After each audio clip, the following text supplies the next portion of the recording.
তো আসলে জালমুখ করার পর এখন মিষ্টি মুখ, শীতের পায়েস, শীতের পায়েস। আজকে যখন দামামেতে বৃষ্টি হলো, আমরা কোনোদিন এক্সপেক্ট করিনি যে এই ধরনের ঘটনাটা ঘটতে চলেছে।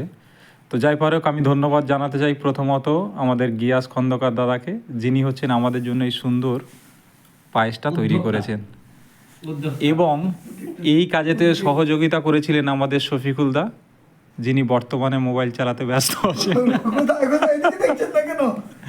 ওকে, অ্যান্ড তারপরে যার জন্য বিশেষ করে এই জিনিসটা পাওয়া, তিনি হলেন আমাদের ইমরান দা।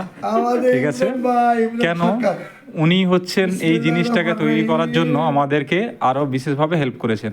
এখন আমাদের এটাকে টেস্ট করার পালা, আমরা টেস্ট করে দেখব যে এটা কেমন হয়েছে, এবং সকলকে কিন্তু এর ধন্যবাদ জ্ঞাপন করতে হবে আমাদের গিয়াস দাদাকে। কেন বলতে, উনি যে পরিশ্রমটা দিয়েছেন, অক্লান্ত পরিশ্রমের পরে এই সুন্দর পায়েসটা তৈরি হয়েছে, তার জন্য অসংখ্য ওনাকে ধন্যবাদ দেওয়া যাক। হ্যাঁ বলেন, কি বলছেন? আচ্ছা, কি কি ব্যবহার করেছেন আপনি এটাতে? জি, এখানে সৌদি আরবের সৌদি হালিম,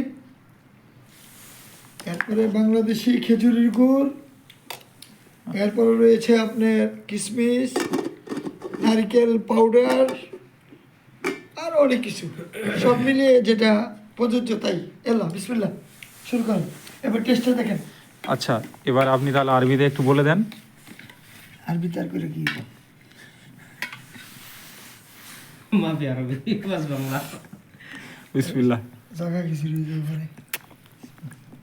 অসাধারণ হয়েছে, মাশাআল্লাহ। আপনারা কমেন্টে জানান কেমন হয়েছে না হয়েছে।